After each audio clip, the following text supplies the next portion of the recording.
things went completely off the rails on Phillip's NewsNight after MAGA Republicans were forced to defend one of Donald Trump's most out-of-touch comments yet. During the discussion, Trump openly brushed aside Americans struggling with rising costs, inflation, rents, and grocery prices, saying his focus right now is on negotiating with Iran over nuclear weapons. And almost instantly, his defenders on cable news were left scrambling to explain why every day Americans apparently aren't supposed to care about their own financial situation. But the real meltdown happened when conservative radio host Jason Rantz tried to claim, with a completely straight face, that the American economy isn't actually struggling. The reaction was immediate.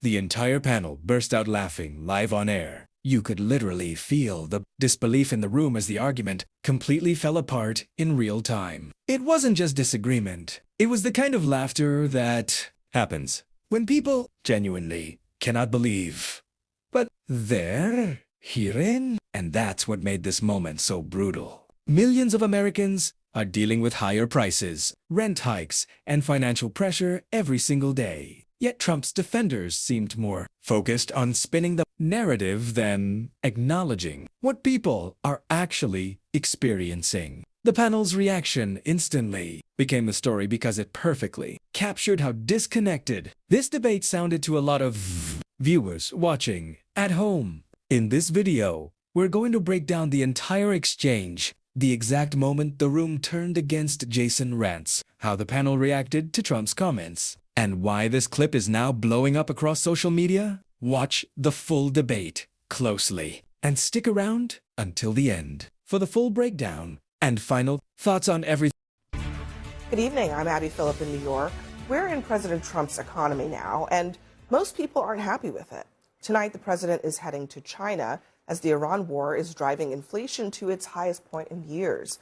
But as Trump pushes toward a peace deal with Tehran, he's made this stunning admission about Americans who are struggling to get by right now. When you're negotiating with Iran, Mr. President, to what extent are Americans' financial situations motivating you to make a deal? Not even a little bit.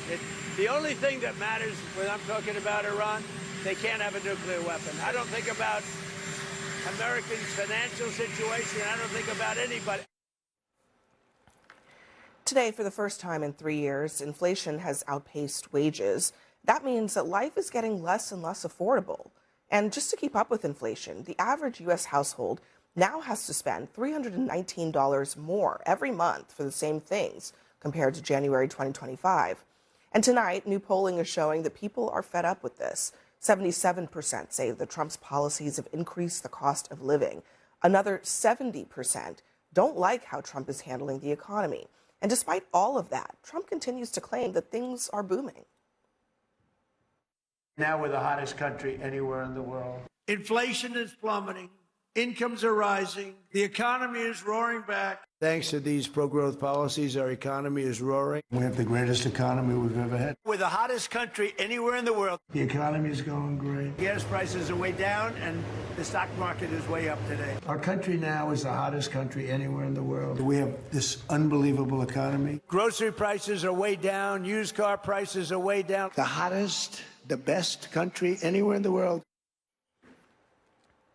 When we see inflation jumping up to a 3-year high, Rana, and now eclipsing wages, that is a predictable outcome of raising input prices, particularly gasoline.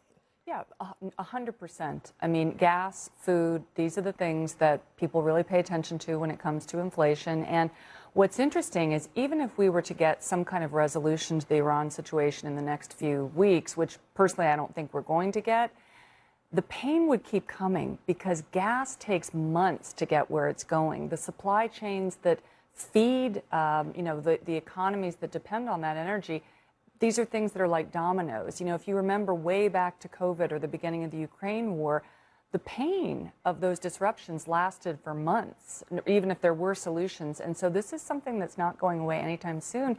Gas is also the one price that Americans, all Americans almost, see every single day. Right. So it's a big deal.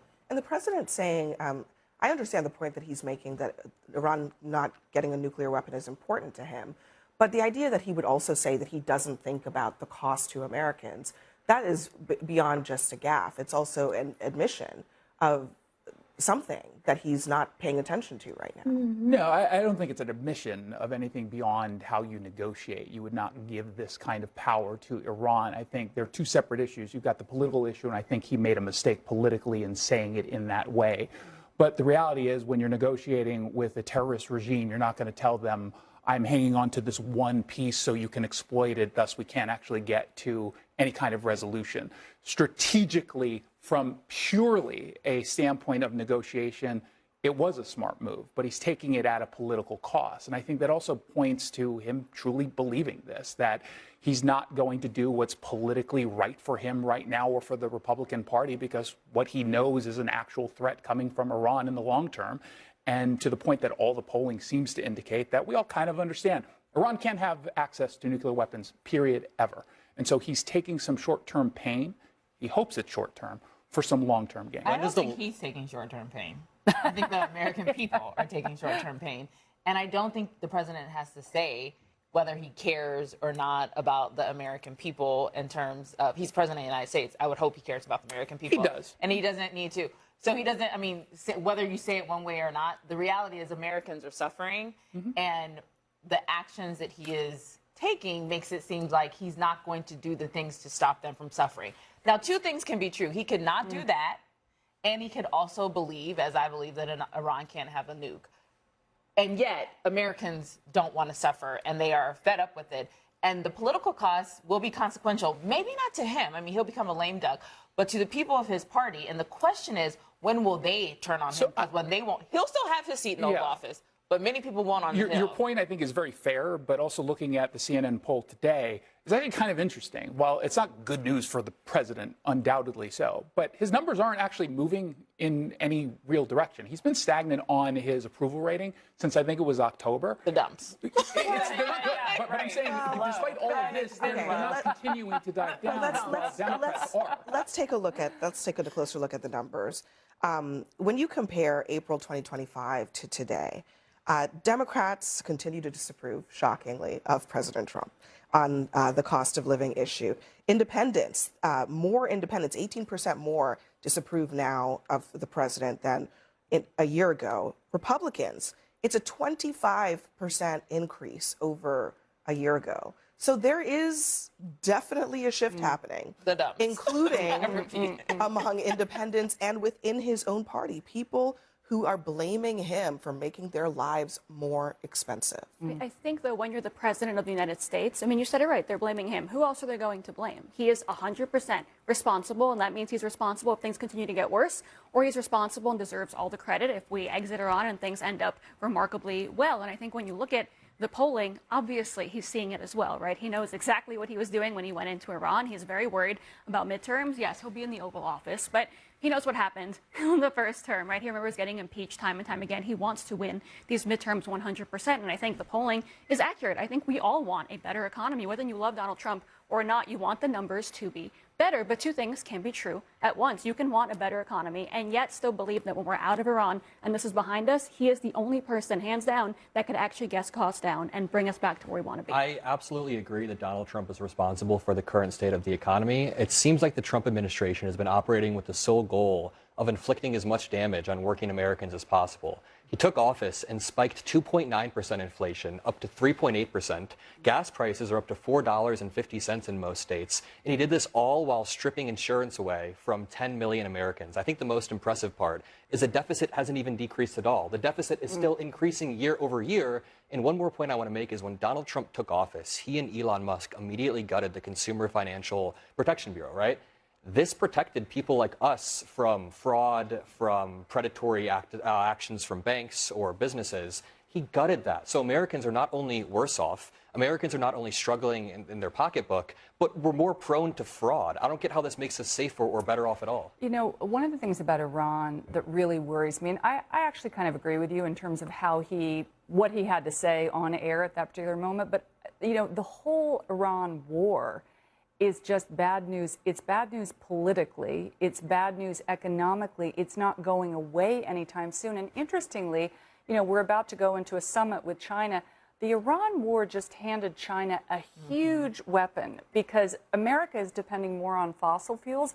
China's trying to become a clean tech leader, and this is only going to make them move faster in that direction and sort of push them into owning the industries of the future while the U.S. is stuck paying more for gas and the rest of the world is angry with us. And also the question of when will this end is on everybody's mind, not just the Iran war, but the subsequent economic pain. Let me just play what some Americans across the country have been saying about what they're dealing with economically right now.